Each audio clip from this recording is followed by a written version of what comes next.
Hey, welcome everybody. This is our fifth session of today's Solar Connect 2025.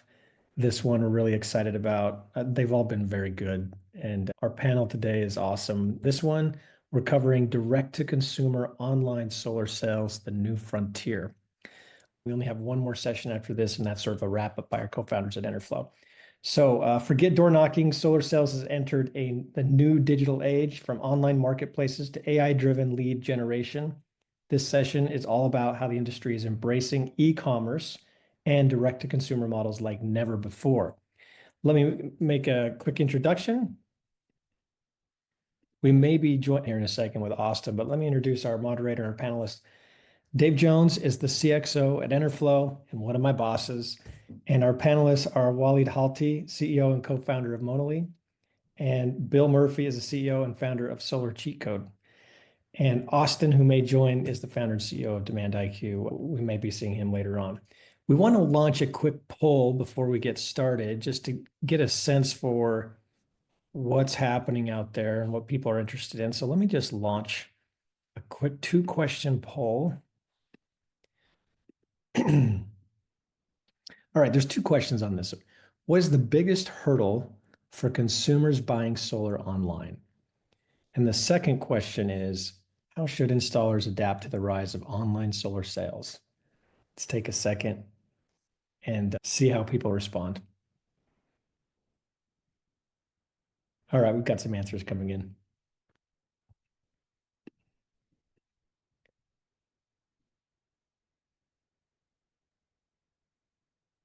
Just take another second or two.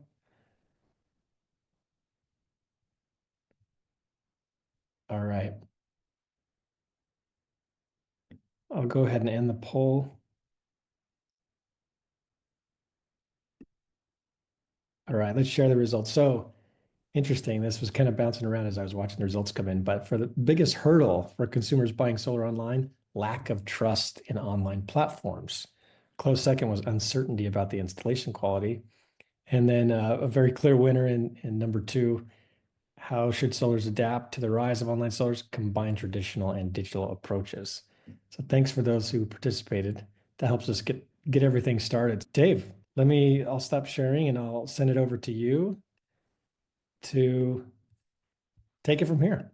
Awesome. Well, we loaded that with some awesome marketing phrases like ditching door to door, which obviously our second question we just asked is everyone's like, that's not true. It's a combination, right? So I think that kind of leads right into, and the first question that we kind of asked too, what's super important. First, Bill and Waleed, thanks for being on. I think it's awesome to kind of have these engaging conversations. We just had a battery conversation, a finance conversation that are just riveting, in my opinion, of like what's changing and what's going on. And I think you guys are at the forefront of like, how do we actually talk to a consumer about solar in the digital space, in the e-com space? And it's such a unique sale that it's fascinating what you guys are solving and what you're trying to do. And so, grateful to have you guys on there. And I think before I jump into questions though, what I wanted to do is make sure you guys give a quick introduction to who you are in your company. Marketing, but like fundamentally just give a background, as we have lots of listeners on here that might not know your background or where you're at and what you do. And Bill, I think we'll start with you. Bill, actually, we're a client of Bill's. He's been awesome for us bringing new clients to Enerflo, helping us get new partners interested in Enerflo. He's been awesome in that way. So I think, Bill, you start with your background, what you do, and then I think Wally jump into you. And I think Austin will be joining us here in the next 2 minutes. So go ahead. Oh, you're still muted. Thank you, Dave. Yeah. So I've been in solar for about a decade, going from installation to marketing, essentially. And I started learning how to kind of rip off clean energy experts and modernize. This is back in 2014, 15, and it worked incredibly well. So I created a business centered around helping other salespeople in this industry do exactly what I did for myself. And that business grew to 2,000 members in about 3 years. So the unique perspective that I get into the industry is I get to see behind the scenes of a lot of companies across all the major markets, and I can really see what are the successful people doing different. And essentially my clients, get the golden nuggets that trickle down from our sort of like think tank member base. So that's basically my history. Um, Awesome. and yeah, so that's it in a nutshell. So Yeah, good. Quick 30 seconds. Austin, thanks for joining. I know you're coming a little late. We're just doing quick intros. So Waleed, go ahead and introduce yourself and what your product, what you're doing, and then we'll jump to you, Austin. Yeah. What's up, Austin? Hey. Hey, dude. We just met like last week, by the way, like him and I think like or 2 weeks ago. Yeah, at Monolith, we have like a simple idea. It's like to oversimplify it. Today, there's 10,000 websites that embody all the 10,000 solar companies that exist. 4 or 5 of them have a price on their site. Our vision, is that every company should have a price on their website, starting with ours. And how do you make it so accurate that if someone goes to your website, they could buy, transact, and install tomorrow, and it be one-to-one.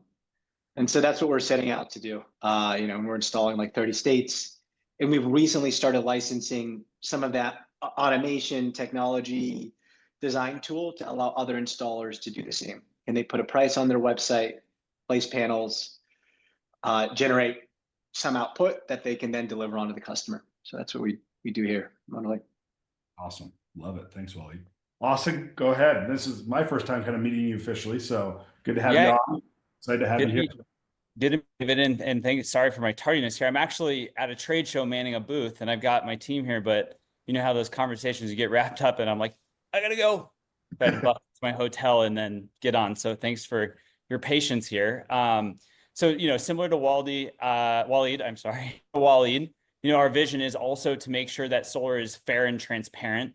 And in doing so, it also improves that customer experience. But our approach is slightly different. I would say our approach is more around sort of that advanced marketer, that person that is like ready to turn the dial on their marketing and really crank, because our experience is super customizable. It really is like a funnel builder. Many of you are maybe familiar with like Go High Level or ClickFunnels back in the day.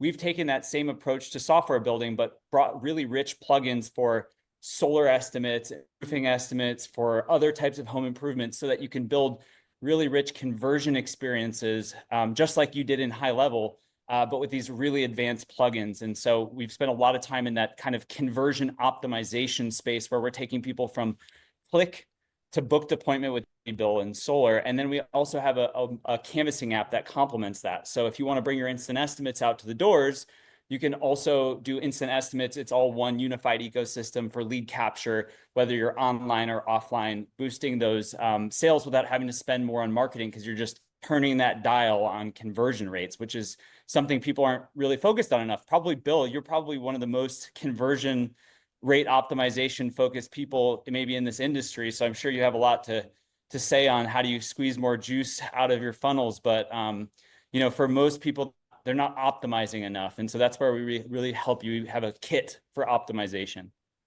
Love it. Awesome. So I think what's exciting having you guys all on, you're experts in this. You're all kind of campaigning, this customer experience online, and kind of being pioneers and learning together. I think, Bill, you in the think tank space, you see how probably the last 6-7 years how people have tried to approach it, both successfully and unsuccessfully. And I think it's awesome at Waleed and Austin, how you guys are seeing, hey, to really have a good experience, you got to own a lot more than I think traditionally some e-com brands, I think, approached it that way.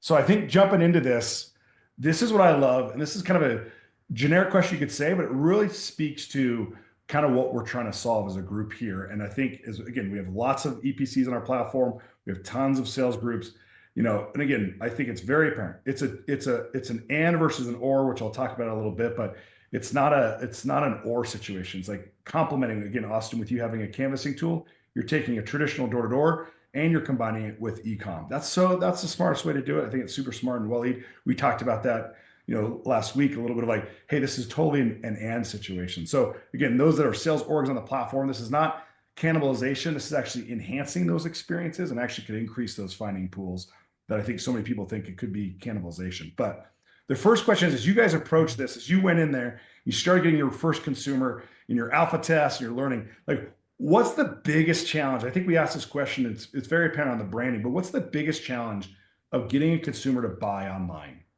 Like what was your first kind of like, oh, didn't think about that. Like this is kind of a unique approach. What was that kind of first or actually in first, what is still the issue that you see consumers buy online? What's the biggest problem? We in the survey, it looks like brand was a big one. What do you guys think on that? What's your guys' thought? First, Wally, you go with that one. I know you were big on the brand conversation. What's the biggest challenge of consumers buying solar online? Yeah, depends on your definition of buying. If it's truly buying, it's the accuracy. First of all, if you really want that, if you're going to give them a 4 kilowatt and you think it's what's going to be installed, it's this uncertainty around like, well, MPU, sub panel, D-rate, what's required. And so for us, it was learning how do you get to a level of accuracy where if I'm telling you this is going to be the price of the Honda that you want to buy, that when you come and test drive it, I'm not going to bump it up 4, 5, 6K. And so how do you achieve that is kind of the big one, which we can have a conversation around it, but also trust is the second big one. In an industry where there's a lot of lack of trust and uncertainty, how do you exude so much trust that they're willing to spend 20, 30, 50K, finance a 25-year product? And trust matters a lot, when consider that. Yeah, I think that's the approach. The perfect quote is like, "Oh, how do we get there?" That's pretty intense. I like that. Bill, what are your thoughts?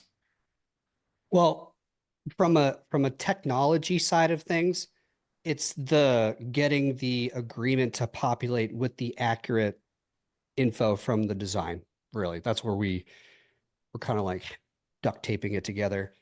From a sales psychology side, I think that people need more than just the self-checkout. I do think that removing resistance in the sales process, got to do it. People don't want to go through the legacy process. The best qualified people are, in fact, repelled by the current process. So you have to lead with more information, because what that does, as I'm sure you guys, Austin, you've been at this forever. You're like the OG with this stuff. The more you give, the more reciprocity builds, and you're kind of like using that law of reciprocity to get people to go forward. You can get people to sign anything, like run credit. They'll just continue to click through at a percent drop off. But it's really like, how can you get people to actually buy the thing? Like what Waleed was saying, what do you define as purchase? And in my experience, it seems as if you almost have, if you really want to make a run at selling this in an e-commerce style, you kind of have to change the buyer's journey on the back end. And that involves things like removing the finality of them signing an agreement, okay, and moving that to a successful site survey. Because I think we don't know any of this stuff for sure unless we have a site survey. It's a construction project, so it makes sense to the homeowner to go ahead and sign the agreement and get approved financially if they know that they can basically get confirmation on site. So you move that down to a deeper metric. And I think people never really cancel once you get to that point. They usually, I would say 80% of cancellations happen before site survey. Yeah. So it's actually like changing the process of the installer, in addition to layering the tech to remove the resistance and getting the information up front, make sure that's accurate for an agreement to populate. That's like the tech side of things. And really, if you can leverage social media platforms and digital marketing in the way that there's designed to do, not just convert leads, but use it to deliver the message, use it to educate, engage on very inexpensive algorithms that don't ask for the conversion. They just ask for video views. And then you can actually drive behavior into a conversion campaign where people are even more compliant in the tech side of things because they've been prompted to do so in the initial marketing. So it's kind of like the whole caboodle has to be seamless for it to really work as well as I think it can. Which, again, I know it goes into like the follow-up question I've kind of talked about too, is like, how is the e-com world changing the way the whole industry's producing these accounts, or again, traditionally it's been creating the accounts of the industry. But Austin, kind of your first thoughts on that. Like what's the biggest challenge you've seen to the consumer buying online? Pretty comparable, or anything else that sticks out? I mean, my answer is slightly different from probably slightly similar in some ways. I think the fundamental issue is quality of traffic. And I know for anybody, I think both of these other people in this, the other panelists here, have experienced what the difference is between good quality traffic and bad quality traffic and the results that they're getting in their pull-through rates. Whether it's SAT appointments, whether it's online, everybody here, if you've ever run online leads, traffic quality is literally everything. So your conversion funnel or your conversion engine is definitely one piece of that. And that's where we sit in that conversion optimization bucket. But a huge prerequisite of, even touching that stuff is good people visiting your website or landing pages. And so one thing I have to say, huge shout out to Bill for is like the copy that Bill writes has been persistently some of the best copy in our industry, period. And that copy, drives the intent of people clicking through and then sitting for appointments. And it's the virtual sales letter that is being used to actually get them to do these laborious steps like signing contracts online. So it all starts with trust intent, right? You guys mentioned trust already. There's a huge problem with trust in this industry. Transparency and price conditioning helps that, but you still have to sell solar. Like the solar has to be sold to them still before they can even decide ready to do all these other things. And that just starts with education and awareness. And so it's equally, if not more important, that you have great things before your conversion engine than it is to optimize your conversion engine. That's my 2 cents. Is the biggest problem is traffic quality, and everybody in solar will struggle with that as they're starting to embrace this trend. Yeah, so I think that's interesting. You say the traffic quality. Obviously, getting better quality. What I've seen is interesting in the industry coming into solar, new to it. Was part of it when I was on the Vivint day in my history. I was at Vivint for 15 years. Was through the Vivint Solar, through the Sunrun, saw that. I was still on the Inc side, but went through that a little bit in consulting and dealing with the different CEO side and what their struggles were. The interesting part to what you said is, I think in the industry I saw, now coming back into it now in the last 8 months, do we complicate the solar sale to the consumer more than we should? Some people. From a digital standpoint, do we make it too complex for them to understand? I actually think it's too simplistic. Okay. It's too free. It's too government sponsored. It's too all those things. I call them commodity offers. Right. I'm on the same exact page with Austin. Thank you, Austin, by the way, for those kind words.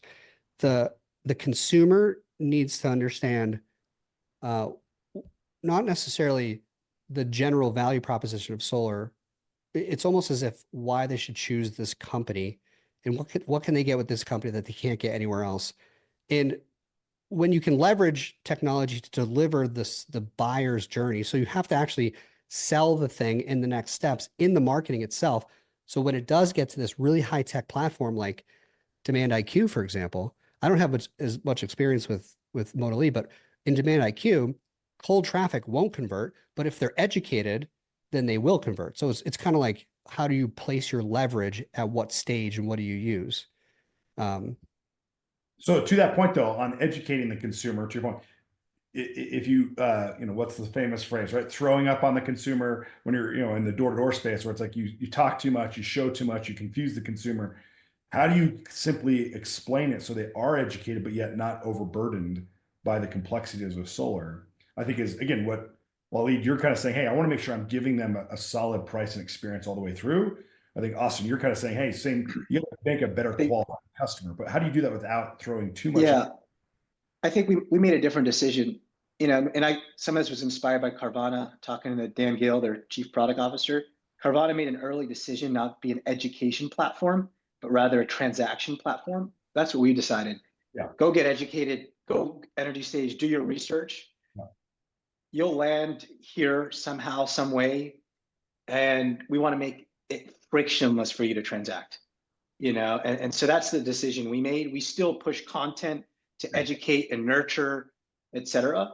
But, we've just taken a path to focus on, go to energy stage, learn what you got to learn. When you're ready, hopefully we put ourselves in enough places for them to be aware of us. and then we hope that they transact through Monolith, and making it easy to understand pricing, the adders, the incentives, the rebates, the financing options, just enough to transact, not so much to go through a rabbit hole of educating themselves on, like the same when you go to Carvana, you're not like shop like, what kind of tire is this? Let me go do some research on the different types of tires. I know what I want. Let me go get it. So anyways, that's the decision we made. I'm not saying that's the only way to do it. That's what we're doing. And mostly it's a balance between both, right? I think what you guys are all attacking is the same problem, but at different angles. So it's super helpful to say, hey, attacking it from educating, attacking it from transacting, attacking it from visually, again, the acuity of it. It's just fascinating to the customer getting online, going through as a technology company and being in technology for 15 years now. It's fascinating of how you can, that border or that line between educating too much, and that's not in a negative way, but to the point you're confusing a customer or making it complex versus not, which I think it's something also like we learned from Elon, and he says he has this thing that he's like, we're working with one of his product people, like it has to take them a minute to buy. Anything more than that, you're over educating, overdoing, and so again, it's a fine balance, and there's no one silver bullet, one size fits all on that. For sure. I have a question actually for Waleed here. How are you finding consumers as they kind of like pick their own adventure through your software? Like, how are you finding that they're taking in the equipment specs and like digesting equipment options through your platform? Like, I know you guys take a consumer through a pretty deep funnel position, and then I'm assuming there's follow-up, but like, as far as not showing equipment versus showing equipment, I think that's kind of a bit of the conversation here. You do show equipment, right? Yeah, we show panel placement, and then we show, and it's not always perfect, but we get it now 85% of the time, but we also show, at least for us in our core business, we have what panels we choose, inverters, batteries, and we do have a spec sheet. We have a couple options in terms of what we supply. And so there's a spec sheet, so they can get educated on what we offer, but they can't go compare, like, let me figure out what equipment makes, that I want. Based on degradation and production, et cetera. We don't do that, but we give them the education of what we offer, at least. Is that what you're asking, Austin? Yeah, I wanted to clarify that, but then the follow-on question is, are your homeowners asking about specific equipment options that you have? Like, how does it transition from the digital world to I assume like you have some number of conversations afterwards with people. Like, does that equipment education flow through, or if you just said it's a 7.5 kW system with a back option for critical loads, that like it would just be like, what amount of information is important to people? Most of the time. Sorry, one more thing to answer. How do you also manage that with the inventory that you actually have to install? Like, do you have that in real time? Can you in real time see like what equipment you actually can install, or I don't know. That was my question. Yeah. When it comes to panels, we don't get a lot of additional requests beyond what we supply. We have tier 1, all black, and then there's like premium option. They tend to just cool. Where we find is the inverters, like some people particularly strong about end phase. And so what we've decided, we're going to carry those, right? If consumers are saying, these are the few we want, we're going to carry them. And then same thing with batteries. So we carry kind of what are most common. And we try to like incentivize them with pricing to go with the ones that we have the most supply of, that we have special pricing agreements for. And we find that tends to fit most scenarios. And if they want something we don't have, because Monolith's core business is an install bit, we just tell them we don't have it. And it's up to them to decide to go to work with someone else that might carry the mission panels. And so that's their choice ultimately. Yeah. Oh, I want to bring it back though. I'm going to give Bill another compliment of like the Shakespeare of solar language, as Austin explained. This is all being recorded, right? Oh, we're going to get sound bits. We're going to send this out to the world, Bill. But I do think it's interesting though, when I ask that question, like complication versus education versus how do you speak to that? You obviously have been doing this the longest in the aspect of how do you pique that customer's interest? And it's a journey versus, you're not going to get someone just, I'm going to buy today off of one view, right? The rule of 7 in marketing, right? They got to see it 7 times. but you're talking to the consumer with the language that you're writing and the way that you're trying to talk to them.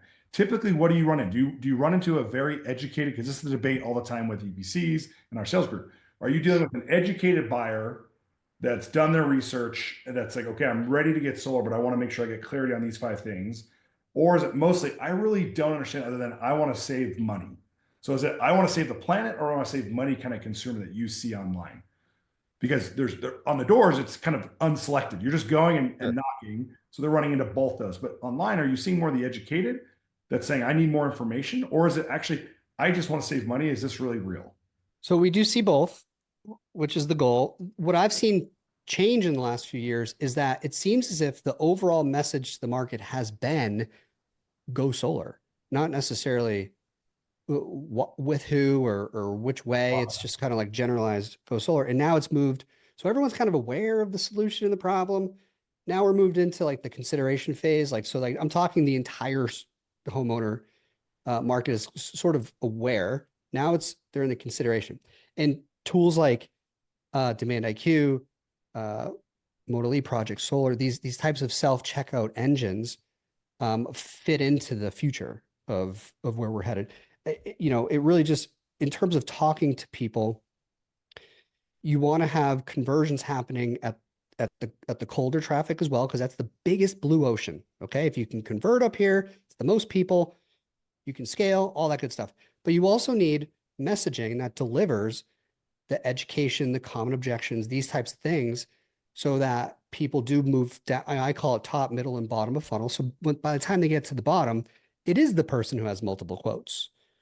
And they do want to get another quote from you. And those people can, in my experience, basically be sold on the first call if you're really there to find out what do you need to do differently on this call to make them move forward. Like, you've got other quotes.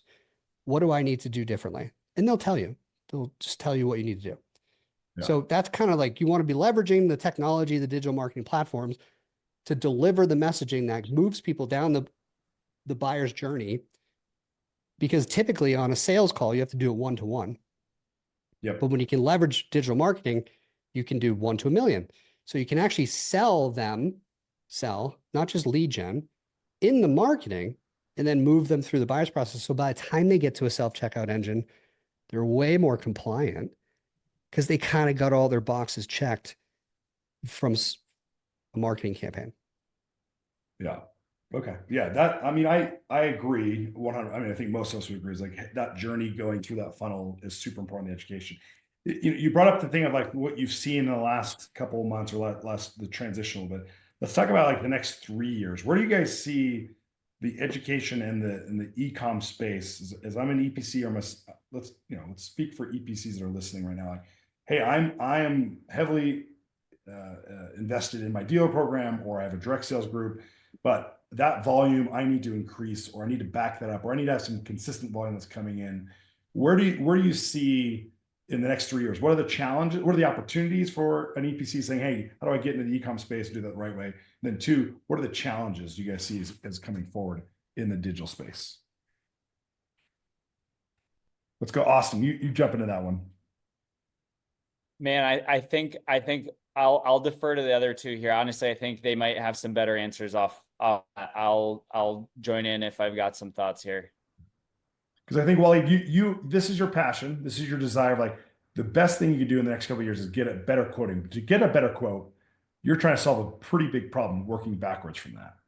So what do you need from EPC point of a seamless experience? You running an EPC, being a part of that business, knowing what that is. How do other EPCs start to do that? Do they partner with you on that? Do they start their own discovery of what they need to go do to have that presence online and then take that all the way through? How do they partner with you in that aspect, I should say? Yeah. As corny as it sounds, I think it starts with like just asking the right question. And essentially, I think the question asks, like, what do consumers want today? What are they going to want in 3 years? And how do they want to be served? Instead of working backwards. And we talked about this, Dave. Consumers want convenience, transparency, speed, thanks to what they come to expect in the other products they buy, whether it's Uber and Amazon. And so are we meeting the expectations and the demands of those consumers? And if not, we have to, like, kind of what Bill said, out of principles and figure out, like, changing the sales process, changing the buying stream, changing how we're marketing to them. And again, there's no one size fits all. For us, you know, that means if someone goes to your website, they should be able to transact. If someone's on the doors, they should probably use Demand IQ to deliver it instant value, right? Instant, or a way to convert all of their traffic, you know, that they've been, or leads that they've been talking to, in a way that is conversion optimized. So again, it comes down to asking those questions, and really not being so married to, look, we've done it this way, so we're always going to do it this way. What worked for the last 10 years is not going to be what gets us to be a modern industry. And I know that's a very generic answer. Yeah. It's let me ask it this way. Maybe, no, everything you're saying, you think about Jeff Bezos and you talk about Amazon, right? You want to make a better, quicker, faster way of buying online. But what did he eventually realize what he had to go solve was consumers cared about what? We talked about that speed concept, right? Is the speed of delivery. So you guys live in a digital world and you can transact faster, be more transparent, but then you're thrown back into a physical construction world that has its inconsistencies, is tech limited, I would say, even though there's tech solutions like ourselves to help those EPCs, but in a lot of spaces, they're not tech heavy, or even they're tech averse. And so you run putting it into the blue collar construction space, and all of a sudden your experience that you're trying to control for consumer transparency and easiness turns into 3, 4, 5 months. And so I think you look at Jeff and saying, okay, I went and solved this issue online, making online easy with books. But when he realized the consumers were saying, I want that now. And the current UPSs and the current FedEx is taking 2 weeks to 3 weeks and costing a third of the price or a fifth of the price. He had to go solve the delivery process. So that, to me, like, and you guys are in the digital space, but the consumer's expectation, like, you are who they, okay, I'm interested in buying. Okay, I've just bought. You made that quick, easy, transparent. And then I'm thrown into a very tech adverse space that, again, we're trying to solve from an Enerflo standpoint, but fundamentally, it's a tech averse space where you take that process all the way through. So consumer feels like they're still getting a very heavy tech experience and they're transparent in the install. So I think, you know, again, I know, Wally, you have the install group tied to you, but Bill, I know that's a big one you've talked about. And again, Project Solar, Trevor and those guys, they dealt with that issue of, hey, we threw ourselves into a space, we made the buying experience better, but then we're thrown back into a kind of tech adverse space to go get that installed, and how they solve it. So the next 3 or 4 years, where does that improve? I think, I think there's all these constraints that we might be putting on ourselves that we should also reimagine. Like, one way that it doesn't scale quite today, but if you were to install only in the areas that have solar app, you know, and essentially they're able to buy right now, you can install them tomorrow, and as you're on site, shoot, we got to make changes, we'll do an as built and submit it, and you're good. And there's, like, rethinking again the fulfillment experience around, well, do you have to do it the way you've always done? You can still achieve the same outcome. You're there, kind of to Bill's point, maybe moving the site survey and removing the strong contractual commitment. Maybe again, just that's an example of rethinking how do you deliver just a completely different buying and fulfillment experience. It doesn't have to be constrained by all these ways that we've sold ourselves the way it has to be done. Yeah. Any thoughts, Austin? Anything struck you, or you're like, that's just not feeling it there? Don't know that well enough. I mean, we do not touch, like, the fulfillment side of these projects at all, right? We are focused on delivering high quality appointments with bills and a very transparent sales motion where your consumers have some sense of whether solar is a good fit. In the future, I do think we're moving in a direction, you know, closer to what Waleed is talking about, where he's at. And Bill, I don't know exactly where you guys are at with your, I haven't seen it, but, like, that is definitely the future. And so I just, you know, I don't have a lot of, like, the handoff to EPCs is, like, not really my kind of core competency. And maybe that's my question, learning a little bit with Demand IQ, knowing a few things about it. But is that, are you doing the handoff to an EPC? And then you're saying, I disconnect from there, right? So yeah, so dealers and vertically oriented solar companies use our product to increase the success of their marketing. They're pretty much using it as a virtual appointment setter. So you can imagine like a door knocker, but on your website, you know, taking that homeowner through the full qualification process and getting someone on the calendar for, you know, someone to close that's truly qualified and a good fit. And that's has some sense of their, you know, likelihood to go solar because they've kind of self-qualified. So I think that, you know, we've taken a more educative approach than the transactional approach that Waleed mentioned. And so, you know, I don't know if I'm well suited to answer the question exactly. I love that you're taking a different approach, and that's a little bit to that kind of next future. One, that transition seems to be that I've seen coming into the solar space of that is a little bit of like, to your point, you're going to interesting to get more involved in that, because as you're looking at the customer experience and you hand it over and you're handing it to a maybe not as a tech heavy space, how do you make that more tech heavy? Because the consumer has this online experience, they get thrown into this very disjointed experience. How do we marry those in the future is what I think is going to be fascinating to see what you guys solve, what Waleed's solving. And I think, again, Bill, you've seen this over and over and again, right? My quick follow on to that is that what we've seen is that it depends on what type of consumer you have, right? Like, is this a deep funnel buyer? And maybe since you've seen Demand IQ, things have changed quite a lot. So you mentioned the cold traffic thing. We've kind of cracked that nut because now we're more of like a ClickFunnels type builder where you can build whatever type of intake or funnel you want. So now you can do the cold traffic. But, you know, I really find that e-commerce buyer is someone who's probably spent a lot of time doing research. So you really want to match the experience based on what type of traffic you're running. So, you know, in some cases, if it's just really like low intent traffic, maybe just a standard lead form is actually better, because if you're using third parties to drive media to your pages, they're just not going to have that quality traffic. So in some cases, a lead form makes sense. In some cases, a solar calculator makes sense. In some cases, it's going to make sense to have a transactional e-commerce buy flow, which is why when you look at Sunrun's website and what they've done, they've got like these different types of tools that they're out. They're all hush hush about this stuff. It's been really interesting to watch their progression. I just got an ad literally yesterday. I'm in Texas today. I must not be getting them in Colorado, but Sunrun is now doing see your pricing online, right? So it's everyone's like just experimenting with these different funnel strategies. I don't think that there's yet a clear winner. Like Demand IQ is tried and true. Like we've been doing this for the last 6 years basically, and so we have something that we can repeat and get results for the traditional sales model of solar and enhance that conversion rate and better CPL CACs. But like I just don't know that there's a model has won out yet. But I certainly, we all are chasing this dream of like, Waleed, maybe you got data, like it must be working for you guys, like to have people buying online. But you know, that I think that's the eventual goal. Again, traffic is not all the same. Right. Yeah. No, I agree. And again, that's the unique part of traffic is not the same. The data shows uneducated, educated, buyers everywhere. And that's the kind of question, how you approach them. Everyone has a different approach. And there's different pools that you guys have seen.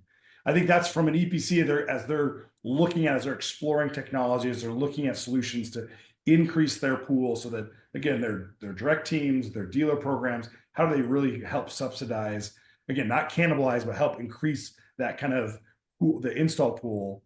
It's funny to see you guys are solving this and doing a great job. How do these other groups do that, get involved, and look at technology to help solve some of their issues? I think sometimes they rely. I think the common denominator, David, like come at it with an open mind and not be so married to the way you've always done it, and experiment and try. If you don't, you're not going to find out. And to Austin's point, we partnered with some companies that do DIY. They get a bunch of traffic. We just put our embed tool on there and we're like, it's going to work. It has to. It didn't work.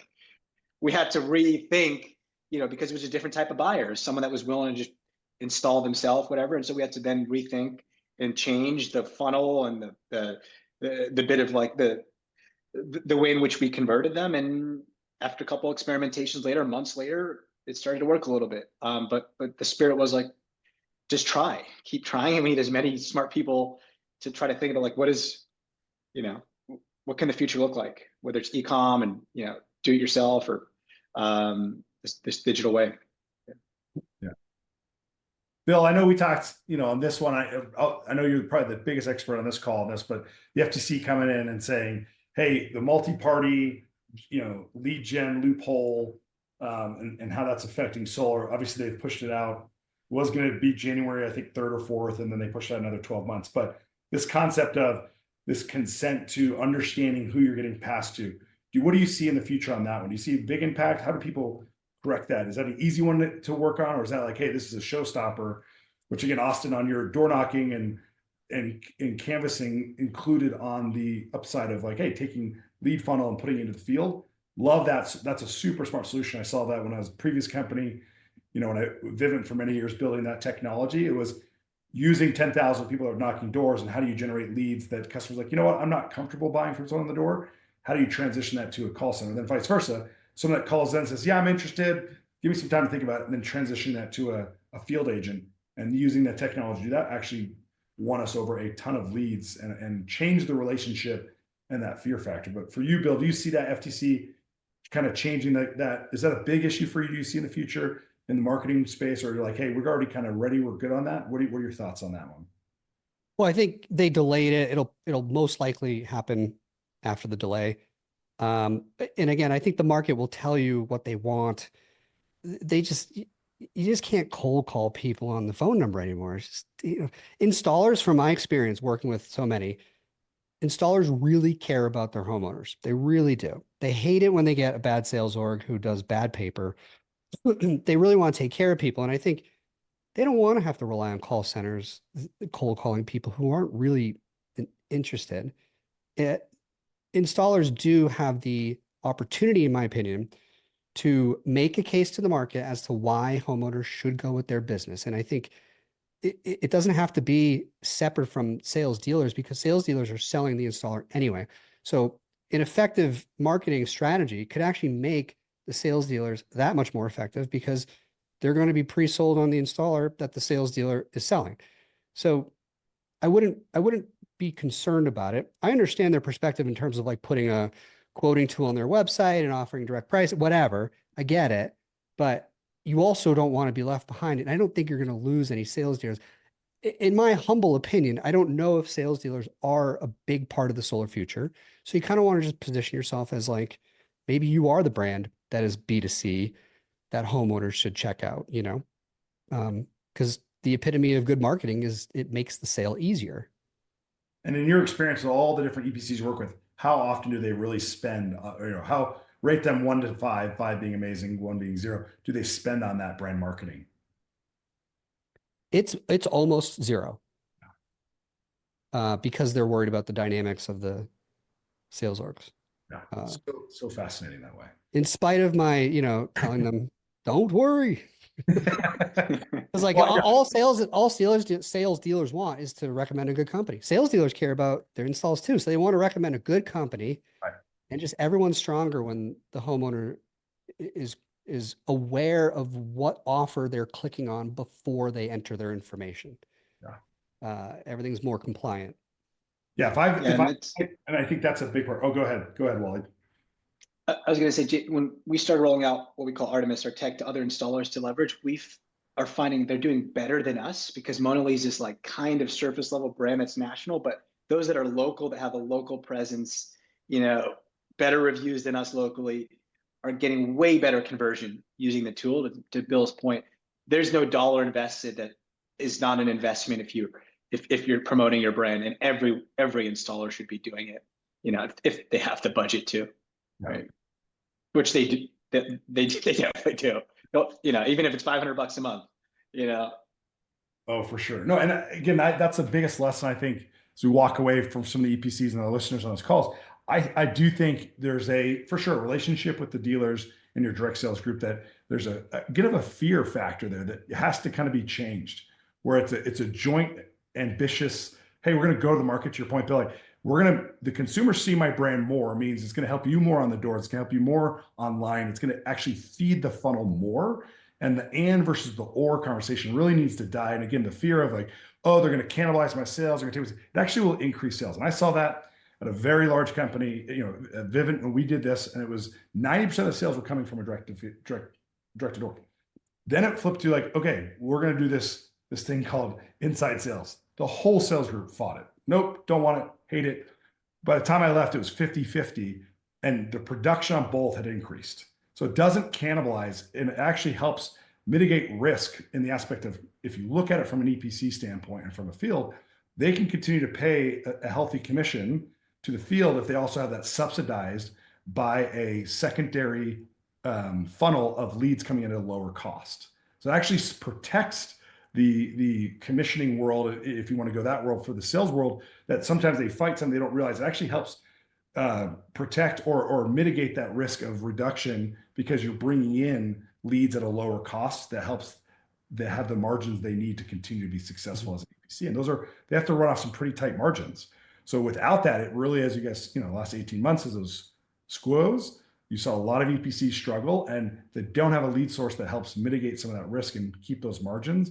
So many of them really puts them in a hard spot, which says kind of driving that conversation. Like, we don't want this, but we know you need it, and they're not allowing them to have that. So anyways, I think you guys have been awesome. I know we're at time, and Brent's jumping on to ask a few questions that have come in.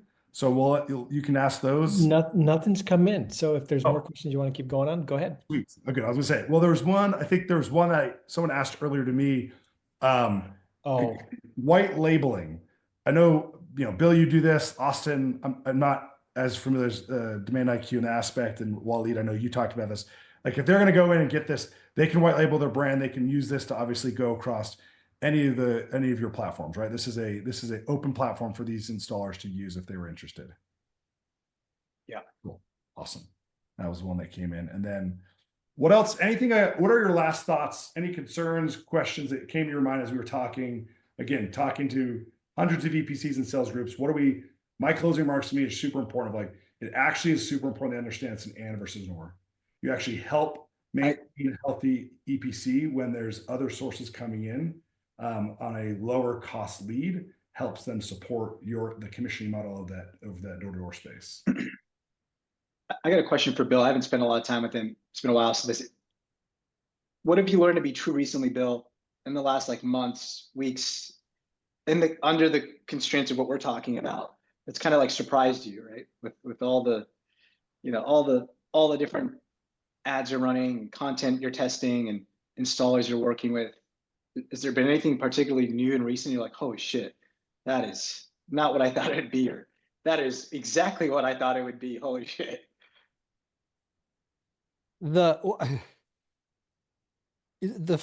Typically the further someone will go in an automated funnel, they're almost the less qualified person.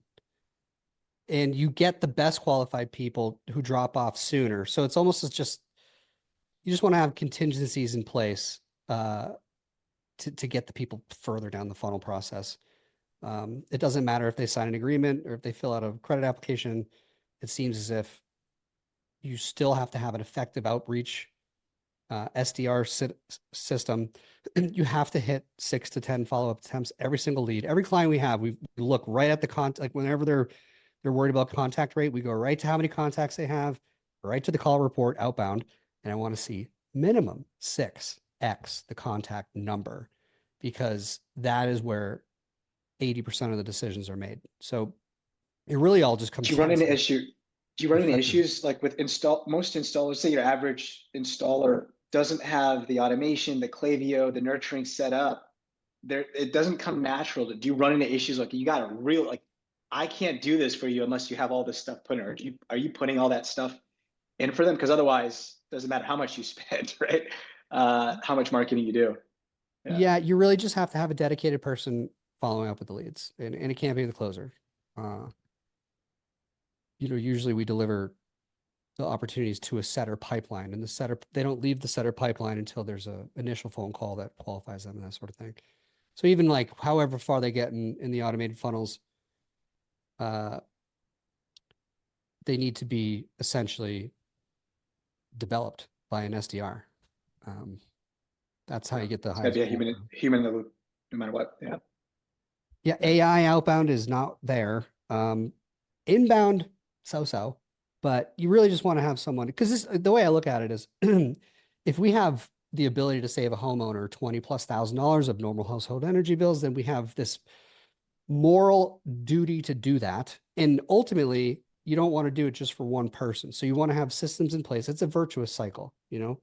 You want to have systems in place to allow you to recoup your acquisition costs in the pricing and in the commission structure of the deal, so that you can then increase your budget to scale in subsequent months. And I think, you know, like if you're an EPC and you feel like you are the best option for the homeowners to go solar in your market, then you should tenaciously battle to become top of mind with the same enthusiasm as which you started the company with in the first place. And we got to get away from, you know, get out of our own way in that regard, mindset wise, because it's there for the taking. No one's done it yet. Maybe Sunrun has made it, or Project Solar has made it a close to that level. But even Project Solar, it's a couple hundred deals a month. That's it. You know, it's not like they're taking over. So yeah. Dave, I could ask you 100 more questions, but I don't know if We've got one that came in for you, Waleed. Yeah. Where can we go to check out the proposal tool? And it says referring to the software that was mentioned. Artemis.solar. Artemis.solar. I'll type that. I have a good question for everybody in this room here that I think is probably on the minds of every solar business owner. It's so I believe that the future is multi-channel, right? Like obviously we've invested in both offline and online, but then specifically focusing online and also open to your thoughts on offline. What channel is working right now? That's every business owner that wants to scale is thinking to themselves, what can I turn on or what am I not doing that will help my business grow? Can I add another lead actually is going to pay back? And what is that? And is YouTube working? Is Facebook working? Like where should the business owner put their marketing investment? Obviously I have an answer to that, but I would love to hear for those that are also spending money on these platforms, where should owners put their money? Give it a bill. Give it a bill. Yeah. I really, if you're an installer, you should have your SEO on lockdown. You should rank, you should try to do as best as you can there, because when you expand into other platforms, they're all going to Google you anyway. So you might as well start there. And I believe that all the platforms work. It's really just about, can you create a message that stands out enough to get attention? Because there's a lot of noise, especially in solar power, and it's not that great marketing. So really, it's like you want to be 10% different. Focus on what they can get with you that they can't get anywhere else. You know, that's kind of the. Let me ask this follow up to your question, Bill, or anybody. To your point, where I feel like TikTok was doing what the numbers we were seeing from an acquisition, was that doing well? And did that any pushback on the concern of where it's going to go cause people to kind of back off of that in the solar space? Did you, I mean, I know Bill, we've talked about this many of times, like, hey, I agree with you on like specializing, but I'm like, is TikTok, I feel like that there's a large momentum going there. I haven't followed the last 3 or 4 weeks, but is that still stated true or not true? I've spent a ton of money on TikTok, and it's very similar results to the other platforms. It's not a ton different. You know, really the idea is just to tie them all together. You should have all pixels on your lander, and like you can just have audiences that grow over time, because you can retarget on Google Display Network, which nobody does, and it's super cheap and it follows them everywhere. So Yeah. that's why I'm thinking, if I'm a business, I'm brick and mortar, I'm installing a serviceable map, I want to have my SEO. And then I can layer on the demand generation of like social media after, because you know people are going to go Google you. They're going to go to your Facebook page. They're going to go, you know, when they see your ad, they're going to go to the rankings. And if that's, and also you have to have this profile, this SEO and your Google My Business profile really built out, because in the future, AI agents will just work with the homeowner and they'll just analyze the online and they'll just give you a report about who you should check out in the area. It's got to be based on your your Google My Profile. It's not going to be based on your social media advertising. So. Austin, you have your opinion. We want to hear it. And then I think we'll end with a statement to go.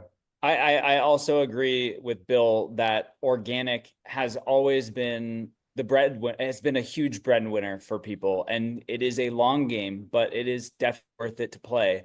And then my nugget is just to say, hey, start with that, get that going, put that pixel on your website, whether it's the Facebook pixel, the Meta pixel, or the TikTok pixel, and retarget, because your lowest hanging fruit is really just the people who have bounced from your website, fill out your forms. Those retargeted website leads on Facebook, you can literally spend $20 a day, $10 a day from website traffic and pick up a good amount of high quality leads. Those leads will convert from Facebook. Now, what is challenging is, and once you start kind of moving beyond that like organic domain, you start playing into the paid ad space. And in the paid ad space, you just move higher up in the funnel, usually higher up in the funnel. They're not brand aware. They're problem aware, solution aware, but they're not brand aware. So they're deep. They're not as deep. And what happens that these are harder to convert. And so it becomes more of a follow-up game.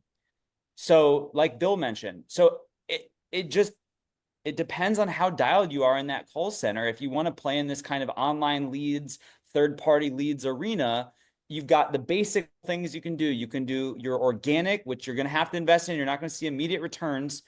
Retarget that traffic on Facebook with a small budget. You can do email targeting and so forth. Referrals are huge. There's a great company out there called Snowball that can help you automate referrals. So awesome, like get your referral marketing going. And then of course, if you have, an appetite for the doors, hit that too.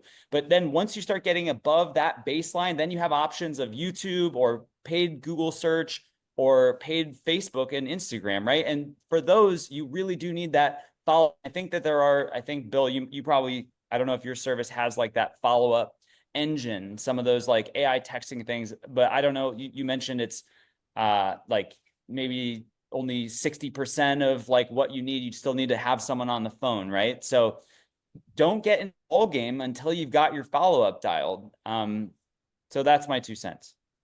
Love it. I think you answered it perfectly. And I think the underestimation of going to your consumer, which so many people don't do, is like go get that referral base too. That's a big one that people forget. So, well, hey, I know we're at time. Appreciate everybody. Brent, send us off. Bill, great to see you. Waleed and Austin, thanks for jumping. Thank you, Waleed, Bill, Austin, and Dave too for making time for this and sharing the messages. And this is all really good content. Thanks, everybody.